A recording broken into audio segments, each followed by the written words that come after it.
Ah, greetings. I'm glad you could make it. Jour Entru, and welcome to this Star Trek Online Starship Stats Review. I am the Fleet Commander of SHadowStar, Captain Ri'shad, aka the Renegade. And this, well, is the discussion of one of the most recently introduced ships to Starfleet's, well, Great Fleet.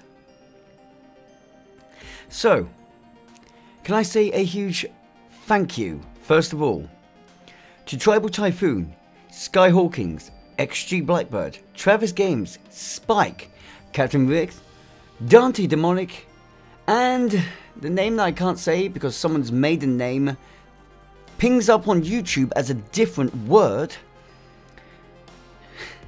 Damn it. Thank you to all of you for your extreme generosity to the channel that has allowed me to be able to do this today.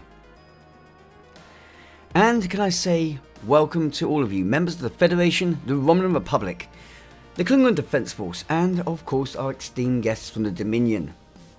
Founders. Jemadar.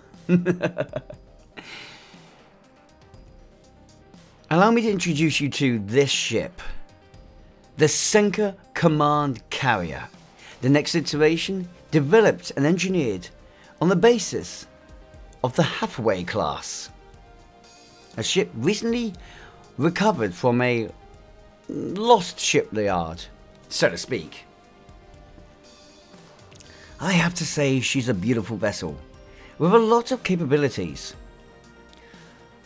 Honestly, she's one of the ones I've been very hyped for. Why? Well, I like my science carriers, but before we go any further, I'm just going to give you this little bit of knowledge.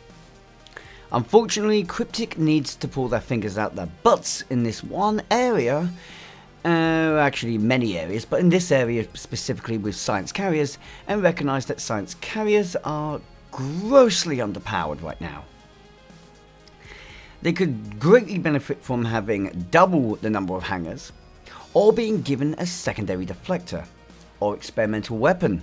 That could be a really powerful choice to give these ships. I mean, why not? It's an option.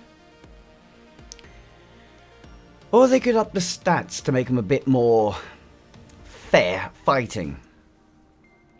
Maybe make science carriers have 4-4 weapon layouts, rather than 3-3 all the time. Because at the moment, in comparison to all other types of ship you can fly, these are grossly underpowered. Even flight decks, which have the same number of hangars, can massively outperform these science carriers. It's a good thing therefore that this ship is a Xenstor ship, and thus far more easy to acquire. She comes currently as part of a bundle. This bundle will give you the opportunity to both have the Seneca herself, her new Strike Wing sister ship, I guess you could say, which is the next iteration of Norway class, and as well as having access to the Norway class and the Hathaway class in their fleet variants. The bundle will give you everything you need in order to do so. The fleet modules, the upgrade tokens or the X upgrade tokens, and the hangar space or the dock space. I should note though, you might want to be a bit smart with these modules, as in strong recommendation, and I do take this primarily from Oggy. It is advisable that when there is a fleet option, and if you are part of a fleet and not a solo player, it is advisable to use the fleet option, as it will be stronger and will support you better. So utilising extra upgrades only on the fleet may be a good choice. Use up the original tier 6 until you get her fully mastered and have her trait. Then dry dock or dismiss so that you can use the fleet variant and essentially upgrade the ship you had. It's a nice way to think about it, in my opinion. But that's besides the point, so let's get on to the stats, shall we? Now, I will discuss both variant of stats because, to me, this is important to do. This ship, the Seneca Command Carrier, is a Tier 6 science carrier vessel. As I said, science carriers have its flaws. Science carrier type is perhaps the weakest. Of types, at least. Doesn't mean this ship is specifically bad. At level 65, she has a hull modifier of 56,250 hull. Her fleet counterpart has 61,875 hull. Their hull modifiers, respectively, are 125, sorry, 1.25, 125, yeah, that would be gigantic, she'd be invincible. 1.25 and 1.375 for the fleet. The shield modifiers are 1.35 for the Seneca, and the Hathaway has 1.485. The turn rates are 6.5 impulse modifier, 0.15 inertia rating 25. Bonus power settings are plus 10 to both shields and auxiliary. They have 3 forward and 3 after weapons and the ability to equip dual cannons. Although with that turn rate this may not be a great thing, personally I do feel like this is nice to see, because if you can get that turn rate up and know how to utilize it, you can get a very dangerously strong side DPS build with this ship, and especially side cannon build. Of course they have 2 hangars, and the Zen store variant is 3,000 Zen, or 7,000 Zen at full price in its bundle. Currently it costs less than 6,000 Zen if you get there with the 25% off sale. Also, this ship is either 20,000 fleet credits and 5 fleet modules if you want to get her without the Zen store variant. But if you have the Zen variant of the ship, it will be 20,000 fleet credits and 1 fleet module. It is safe to note right now, just quickly to you guys, that cost-wise, this ship is quite fair to acquire. £20 for a Zen ship, considering what it takes to put these ships in the game, I don't think that's unreasonable. And paying £40 for the full bundle and having access to the fleet with basically no extra cost other than you had to buy the Zen ships, I think is a great thing. The idea of being able to buy the Zen ships and then having, as a result of basically spending no extra money, access to the fleet variants and the ability to upgrade them to get maximum potential out of the ship is brilliant, making to me the bundle the best option, at least while it's on sale. Furthermore information on this ship though, well, she has command inspirational abilities. These are very strong. She's a command ship, which makes her very strong.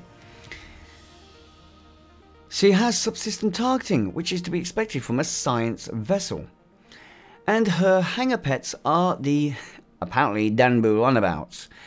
No, they're Yellowstone runabouts, but their actual name is the support runabout, and they definitely do that job well. Now, beyond this, we have the bridge officers and consuls. Well, first of all, the Seneca Command Carrier, the standard Zen ship, is a 3-3-4. 3 tactical, 3 engineering, 4 science. I know that sounds reasonable, but my brain immediately went in panic mode during testing, went, oh god, you're going to be a 5 science in your fleet variant, aren't you? If they had done that, if Cryptic had done that, I would have been disappointed. Mostly because of the initial stats of this ship. Look back at hull and shield modifiers. This ship is screaming almost immediately that she's going to be an excellent tank if utilized right in the fleet version. The standard Zen version, I say she's a brilliant support ship, brilliant science ship. X upgrade her and you obviously have the ability of 5 science consoles, so easily you get into that elite range of support. You don't even need a fleet version for it. However, the fleet version did exactly what I hoped they would do. Cryptic, you got this one perfect in my opinion. 3-4-4, 3 tactical, 4 engineering, 4 science. Now I know some people probably would have appreciated it being 4 tactical, 3 engineering, 4 science, and to get the absolute peak out of DPS capability from this ship. But with it being a 3-3 to begin with, honestly, I don't feel like that would have been a big benefit to it. Going for X upgrade and 5 tactical consoles or 5 science consoles really doesn't affect this ship too badly when you're going for side DPS and EPG builds. So honestly, the only way you can make this ship's DPS potential truly hit its peak would have still been to keep tactical DPS suffering, and to have done what I dreaded and going for the 5, now 6 science tactical slots, just to peak out that EPG. But to be honest, EPG is mostly acquired through universal consoles, so it doesn't have that big of effect anyway. Meaning, I don't think this ship has lost any of its science potential. Its overall absolute output science think before you speak, no autistic stuttering. Its absolute peak in science potential can still be reached in my opinion. So honestly, I feel like the fleet version of this has gone perfect. Then you have the bridge officers, which make it even better in me. Ensign Science, Lieutenant Universal with Miracle Worker specialization. You guys should know why I like that on a science ship. Lieutenant Commander twice with Tactical and Engineering. So 1 tac, 1 eng. And then finally a Commander Science Officer with Command Specialization. Really, if you know what you do, this ship will make quite the effective torp ship if you know what you're doing. Honestly, I think that you're going to see that quite well on this ship, and would have been the only reason why I think this ship may have wanted to have that extra tactical console. But I still feel like even if you gave it more potential in the tactical side of things, this ship would perform better in the science bit. So straight up, in my opinion, nothing is wrong with this ship. I feel like having the weak spot where it isn't really a bad thing. It could just do with that little bit extra help.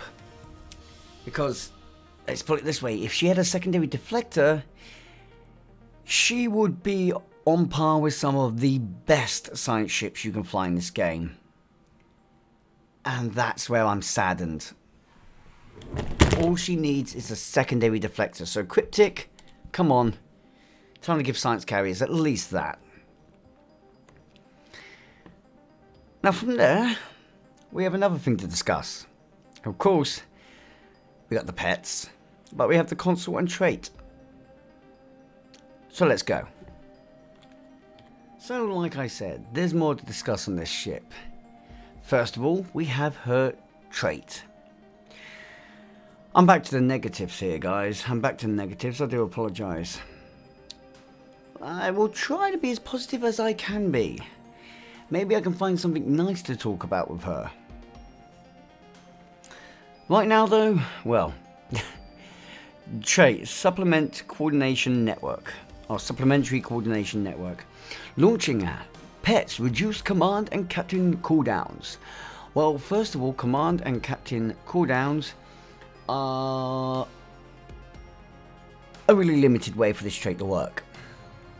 Also, I'm sorry, but Cryptic, do you not understand how pets work at the best? Because I can only think of one ship in this game, the Sarcophagus, which if you have that ship, you have hangar pets that are basically, well, the easiest way to put it is kamikaze piloting. Half the time you get them down to enough damage and they'll ram the opponent. They're getting replaced frequently enough, sometimes, probably not if you're good when it comes to hangar pets and carriers in general. your pets aren't going to get destroyed that frequently. So the idea is to keep your pets up, functioning, protected, strong, and quickly leveling themselves to maximum efficiency so that you can get the maximum out of them, making supplementary coordination network useless. And in fact, getting a 5% recharge time like that is way easier to achieve. See Boimler effect, or see Alt to Bat, Photonic Officer. There's more. So honestly, this trait, although it's on a Zen ship, so it gains bonus points for being on a Zen ship with me. That's a thing. It's a thing I do because it's not really expensive to acquire. Get 0 out of 5. Go away. It's that simple.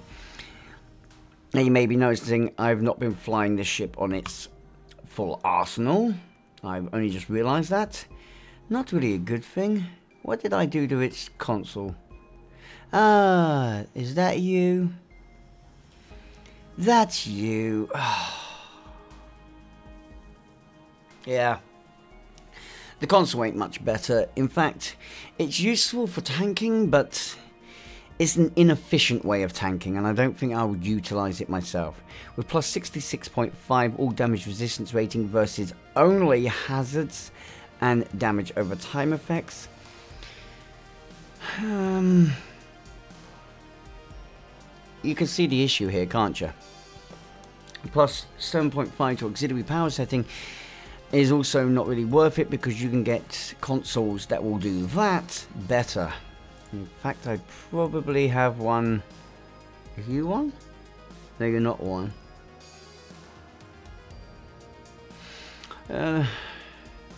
If I remember what console it is, I'll try to show it. But there are consoles that will actually give you that kind of auxiliary power boost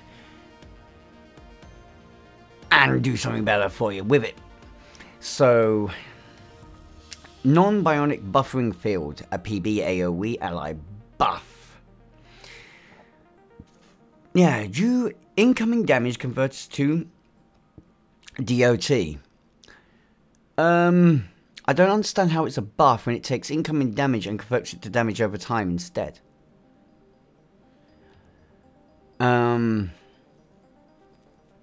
Yes, because of this console, you have a 66.5 all damage over time resistance. So a 6.6 resistance to any of this damage that's now becoming damage over time rather than directed damage. But lasting for 30 seconds, you've got yourself and up to 10 allies within 5 kilometers, all incoming damage of all incoming damage, sorry, 10% of it is, well, 10% of your maximum. I had to stop myself there and come back to rethink this, because I find this console really hard to describe. And maybe there's some of you out there that are the same place as me. It's like, yeah, this console doesn't really make sense. What? Let me put it this way. The way it talks and the way it sounds like if you have a whole of 100,000, well then you're going to have 10,000 incoming damage be converted into this damage over time at a lesser amount. Then applying, this is before any damage resistance have been applied, so then after that, any kind of damage resistance you have would be added on, excluding immunities. Here's the problem though. I don't know if that's accurate. Because when it says 10% of max health converted, that's not the amounts I've seen converted. Now, I don't know if it's doing it on the basis of my ship's hull now, or if it's doing on the basis of 10% of the incoming damage is what's actually being converted, or if it's 10% of the enemy hull. As a result, I really cannot say whether or not this could be good or bad. And to make things worse, is it would be great if it is based on your own hull, and then all getting those debuffs to the amount of damage delivered, because that would be useful to tanks. But that's only hull tanks, and hull tanks alone is not going to justify it with me. Especially when the rest of this console wants to boost science. As a result, well, it has potential. It comes on a Zen Starship, so I'm going to give it 2 out of 5.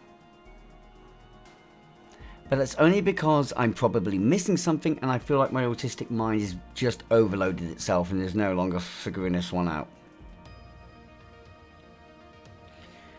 Unfortunately, I don't feel like I'm reading English there, so... and I'm too tired to figure it out. Okay, so outside of these negativities, let's look at the ships, well, the hangar pets themselves. We have the support runabouts, which have a flying 360 degree phaser array, fore and aft weapons for micro quantum torpedoes, and a nanite payload torpedo. These make them for pretty useful little pets. When you upgrade them to the advanced level, they turn into this, where the nanite payload becomes torpedo 2, or a second level up. But the rest doesn't really change, keeping them still, I'm not going to say weak, but the fact that it has forward and aft quantum torpedoes does make me laugh. I mean, it might as well just say 360 degree quantum torpedo launchers, but micro quantum torpedoes says they're still weak. They're just programmed as fore and aft, so they don't quite get the 360 degree arc. Now, that being said, I think I might be able to pull up something extra. So I did. Yeah, the elite version of these ships don't get any stronger. They only get nanite level 3. To be honest, that makes to me spending the marks on the elite version worthless.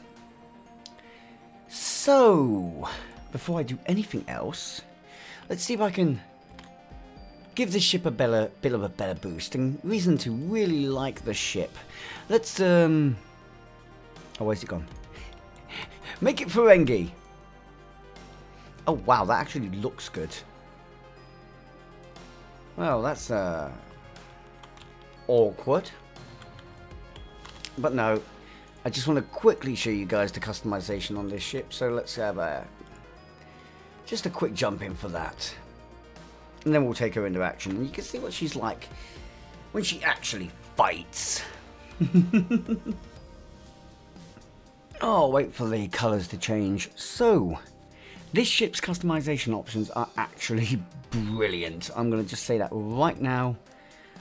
I'm quite keen on them. I mean, do you want to just change the pylons, for example? That's an option for you. Let's have some different pylons. Maybe you want to change the saucer, yeah? Let's just have the Seneca saucer on the ship. I mean, me personally, I think that looks pretty nice. I think that's a good looking ship right there. No. Should be changing the sails as well. Oops.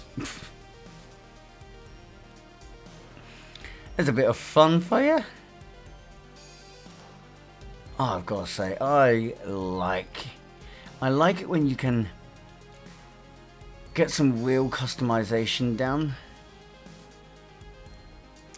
Because I personally am not the biggest fan on the aft end of the Seneca. The single impulse just ruined it for me. So I think I would be flying that. And for a lot of people, that probably is like, wait, what? That's the only part of the ship you'd change? Yeah, for me, yes. That is the only part I would change. And it messes with a little bit of the underside, but I don't care. I still think having the second deflector back here, it's got 3 freaking deflectors on the ship. I think that looks good. I like it. That's how I would play it. That would be my version of this ship. Only because, to me, you want some better impulse engines on a carrier. It's interesting to see this ship has the Constitution hull on it. I wonder if that was done intentionally. And I love the fact it's got the medical logo at the front. That's the big thing for me for this ship. A little bit of extra love. And honestly, when you come to this version, I was hoping that we'd see the actual ability to put the medical logo on this, but apparently not. So this carrier is not a medical ship, but at least halfway is. Wow. Oh wow, it's smaller. Actually, that makes sense. That makes a lot of sense, so I'll give it that. I'll also give it this. I think that ship looks good as well, so bite me. Oh, I'm in love. You got most of the legendary hulls for the ship as well. They can look out quite good. Oh my god, I've got the... It's like you got the emergency services one literally just in one ship. What the fuck? Instantaneously. Hang on, can I go whiter? I can go whiter, can't I? Oh, it wasn't whiter. NX3 fit. Yes. There you go. There's our emergency medical ship. Can I get even more red on it? Yes. Oh, you watch this picture. Do you know what? If that is what the NHS or emergency... Sorry, the medical shields look like, I'm going to be so happy. Let's take her into action, shall we?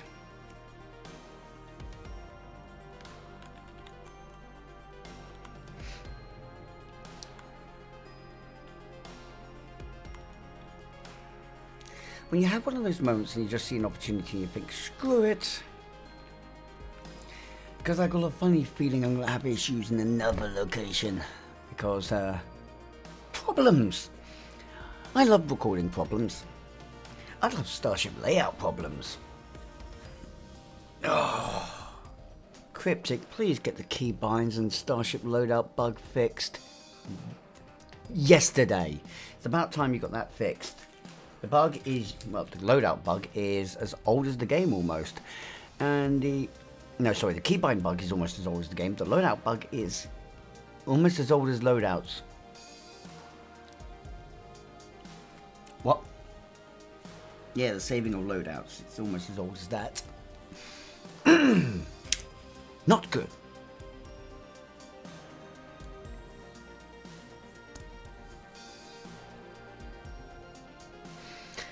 Oh, look, medical shields. Monbosh. Let's see how well these guys handle it. I may get some company here, but that's not a big deal. What we want to do is see how well this ship can do. Here I go. Oh, sending me the hills over, are you? Nice. Oh, that's not going to protect you very well.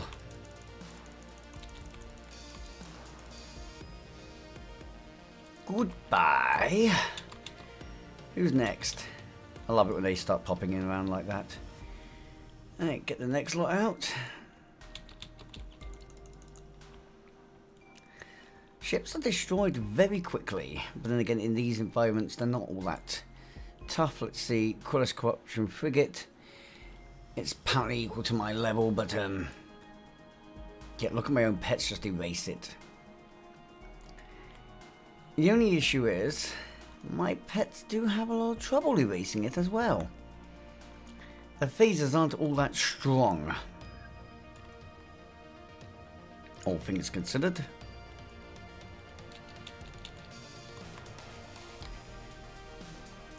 Ordinarily, I'd be right on the side of this and like, yeah, it's awesome, defend it, it's all great.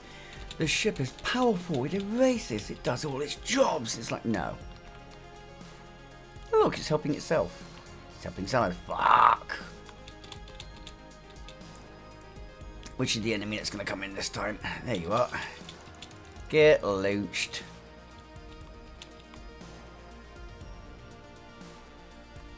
Damage output on my ship is really low. And that is my biggest issue with the ship. Its damage output is so low. I mean, admittedly, I've gone for a more accessible build. Mostly because of when someone had a go at me for calling my build a budget build. And I was like, what? So, yeah. I've gone even cheaper. I'm literally using components that you can only get either through free events or in game. Oh, not in game. Everything is in game. Only through free events or without going to lockboxes. So basically, no lockbox ship traits, none of that shite. Even Zen-Star traits. Oh, I might have one lockbox trait on this ship, I think. I think I've got the disco one, but then again, that's in Mud's Market now, so yeah. Gets disqualified.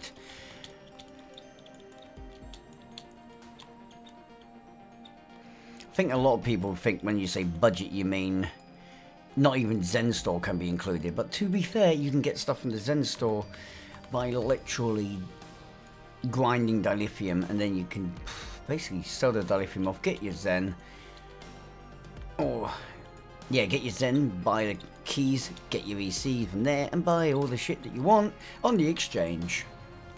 Well, that's what I do. I always work for the exchange. The only things I get from the Zen Store exclusives, and I don't even get stuff from lockboxes anymore. I do get stuff that are in lockboxes, but off the exchange.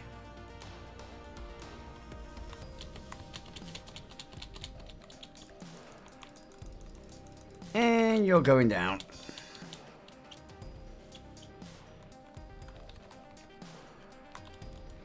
I'm not gonna lie, this ship performs way better than I thought it would.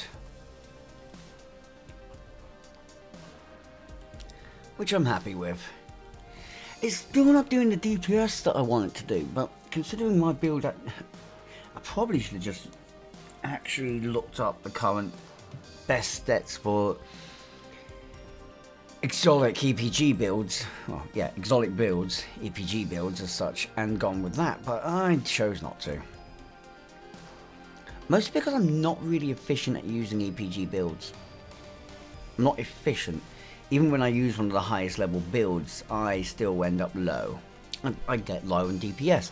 This is because I'm not a very good pilot.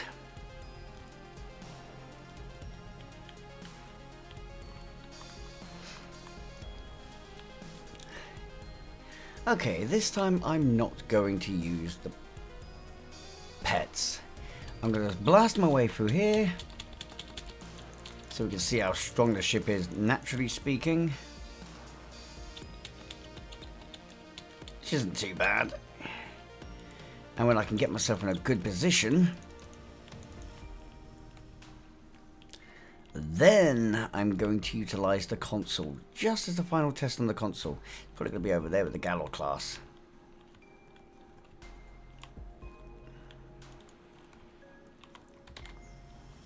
Oh, and I can come off the ship now. Get off me!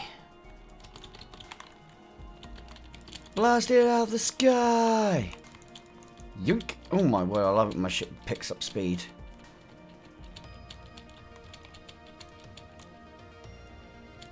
I can't fire on you, you're too far away. Goodbye, you dirty.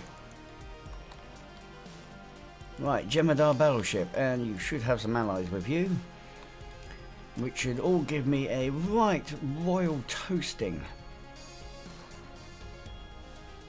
So let me just pulse you a couple of times, get your attention. Right, I don't mind pulsing away a bit more at you. Get lost. Look at you guys coming at me. Hey, you guys want to play too? Awesome. Right. Let's utilize it. And I want to kind of see what kind of that is being done here. Got it utilizing. Well, yeah, it's slowing down the amount of damage I'm taking, but it's still damage I'm taking.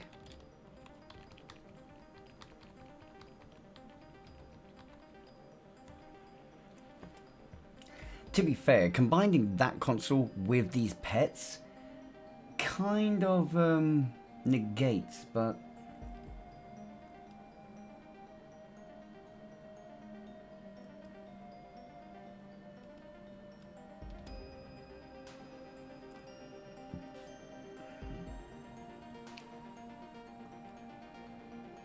at no point did incoming damage directly exceed the required level to get this console to proc. So looking at this, I'm pretty sure at least.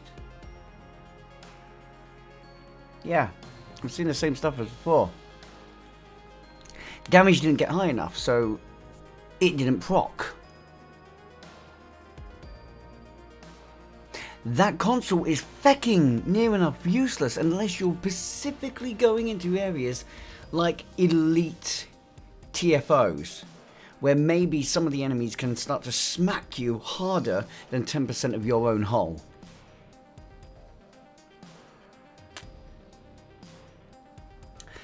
Yeah, it's a useless console.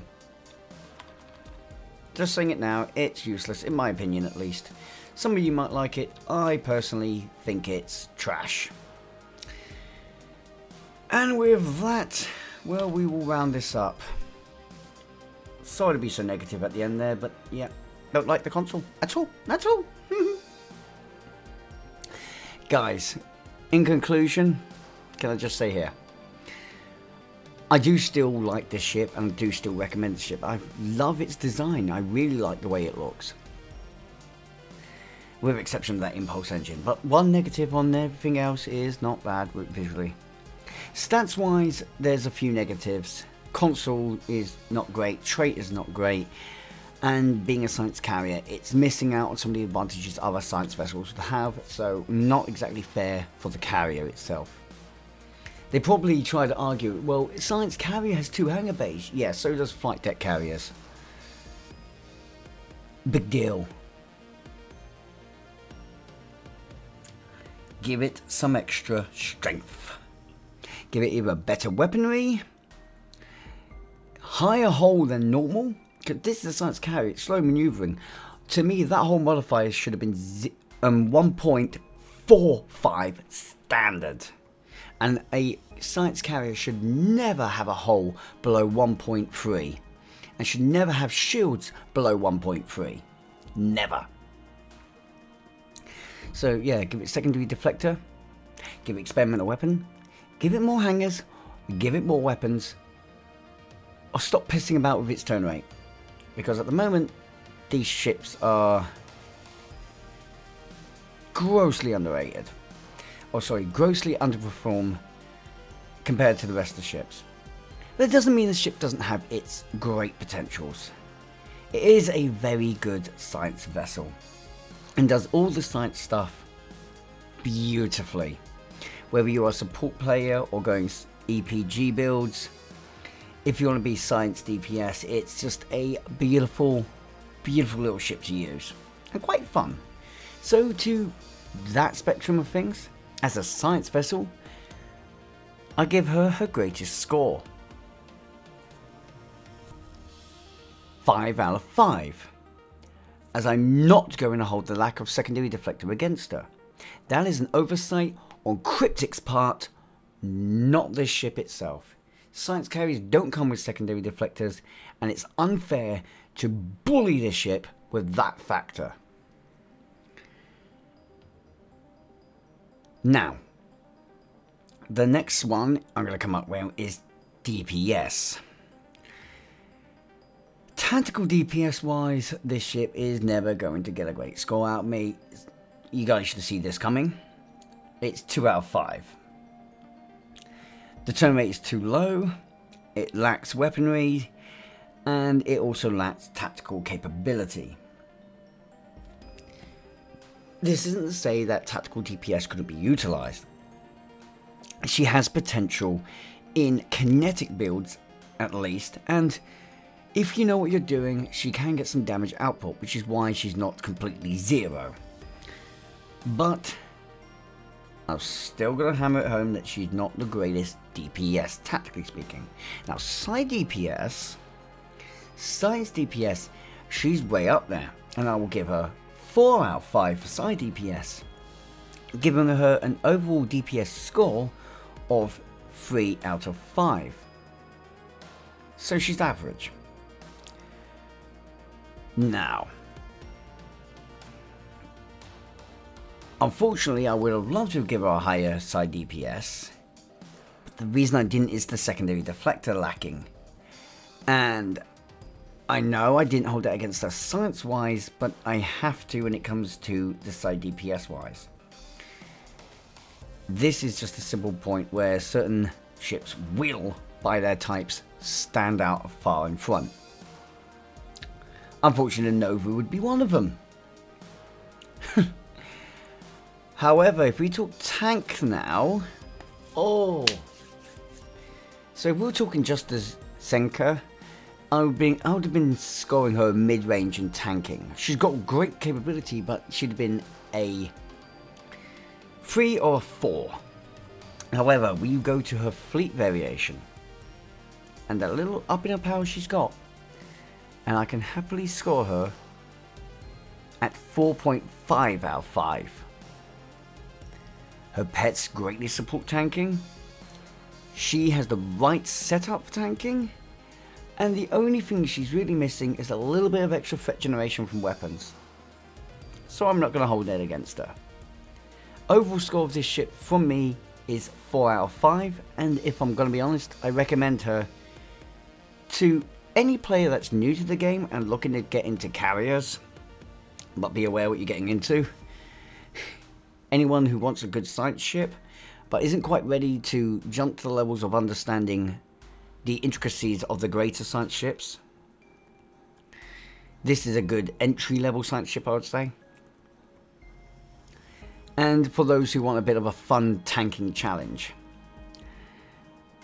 DPS players, you'd enjoy her, but honestly, you may consider giving her a miss. It really depends on whether you want to pick her up for Space Barbie. Because she is a nice little Space Barbie ship, and she looks great as a fighter. But what do you guys think? Have to end it up, I always say the same thing. What do you guys think? I want to hear from you in the comment section below. Let me know what you think of this ship, if you're going to be picking her up, and if you like her. Do you like how she's an evolution of the Hathaway? Are you flying the Seneca or the Hathaway? And again, can I also just say a massive thank you to people now credited on screen again for the generosity and support that they've given this channel and helping to make this possible. I hope to see you guys in the future, and until then, live long and prosper. Ciao for now.